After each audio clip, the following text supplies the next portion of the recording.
बेकारे हो दिलवा टूटा ले पजननी टूटले पजननी दिलवा टूटा ले पजननी अरे बहुते दर्द दिला प्यारे हो दिलवा टूटा ले पजननी। बाकी आज हमार भतीजी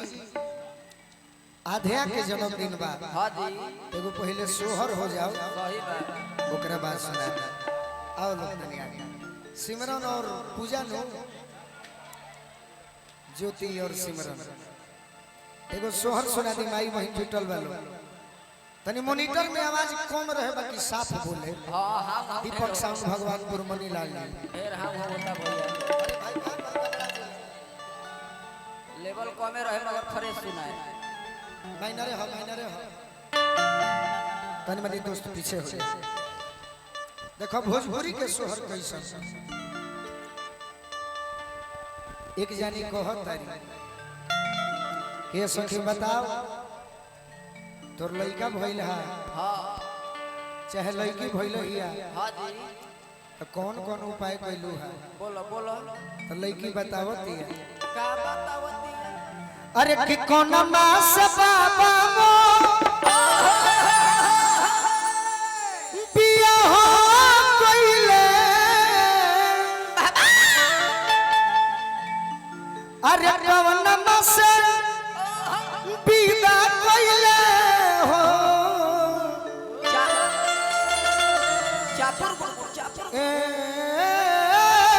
ललना ए ललना कवन मसे अरे सुतली से जरिया तो हे उज्जवल बाबा ए बाबा अरे दहिया हमर भारी भइली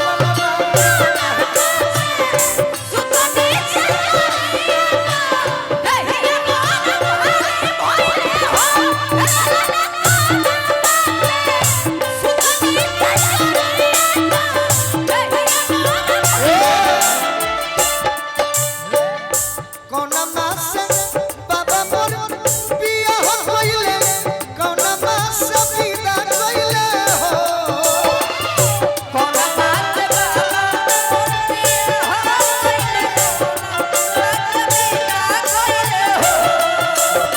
अरे कौन मास बाबा मोर पिया हो कइले कौन मास विदा कइले हो ए ए ए ला ला ना बाबा ए ला ला ना कौन मासे अरे सुतली से जरिया तो अरे दहिया हमरो भारी भइली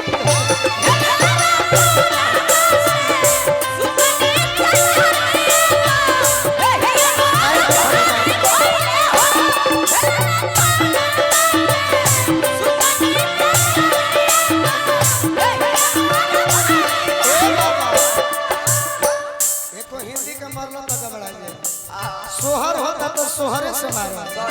एक कमरिया धोई के दावो ए बबुआ ए कमरिया धोई के दावो ए बबुआ के बाबा हमके बोलावेनी तो हम नहीं आवेली हमके बोलावेनी तो हम नहीं आवेली अरे हमके बोलावेनी तो हम नहीं आवेली मई से नाता तूड़ा हो ए बबुआ के बाबा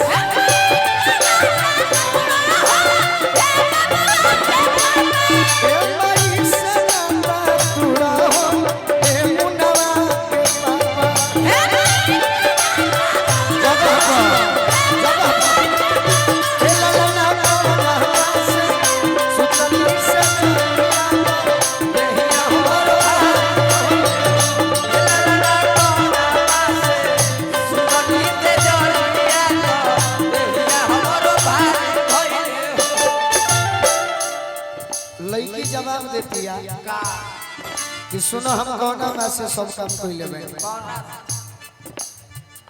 फागुन मास से बाबा मोर बिया हो गइले चैत मास से विदा कइले हो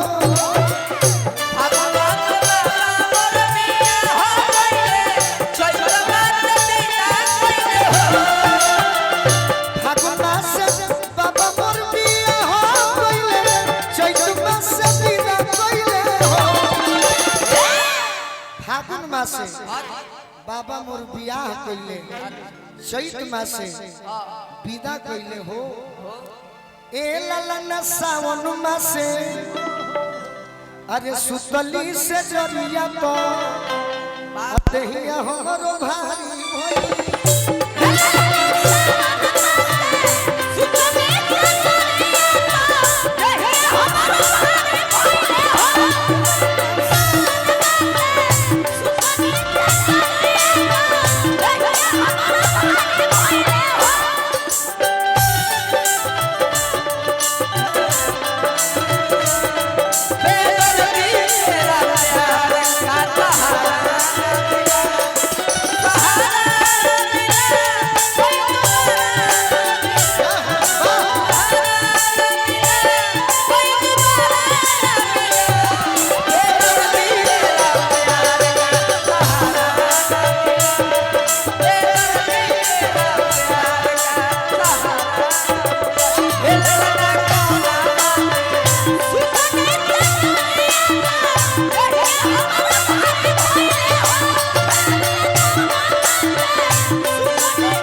आशीर्वाद रूप में सब कलाकार के तरफ से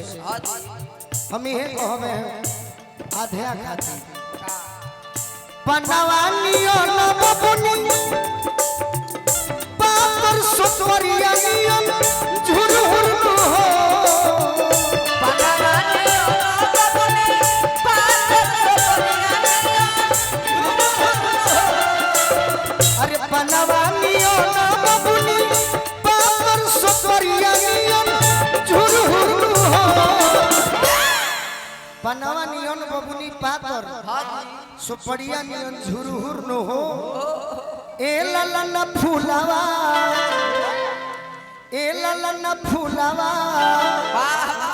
अरे नियन सुगवार नजरिया नाहिला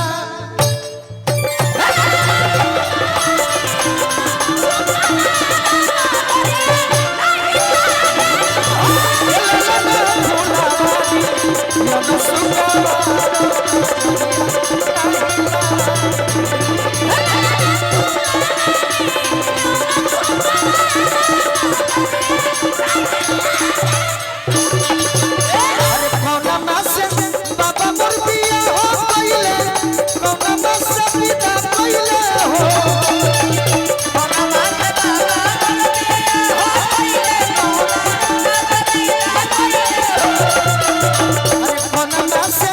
बाबा मोर बिया हो गइले कौना मास विदा कइले हो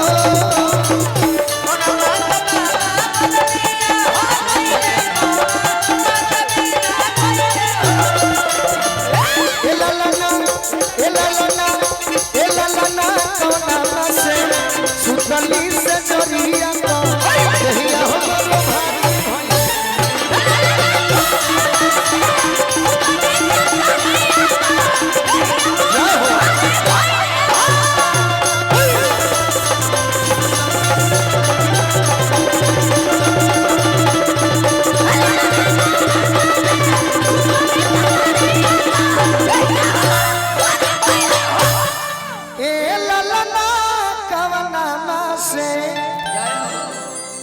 अरे सुतली से जरिया तो देहिया हमरो भारी भइली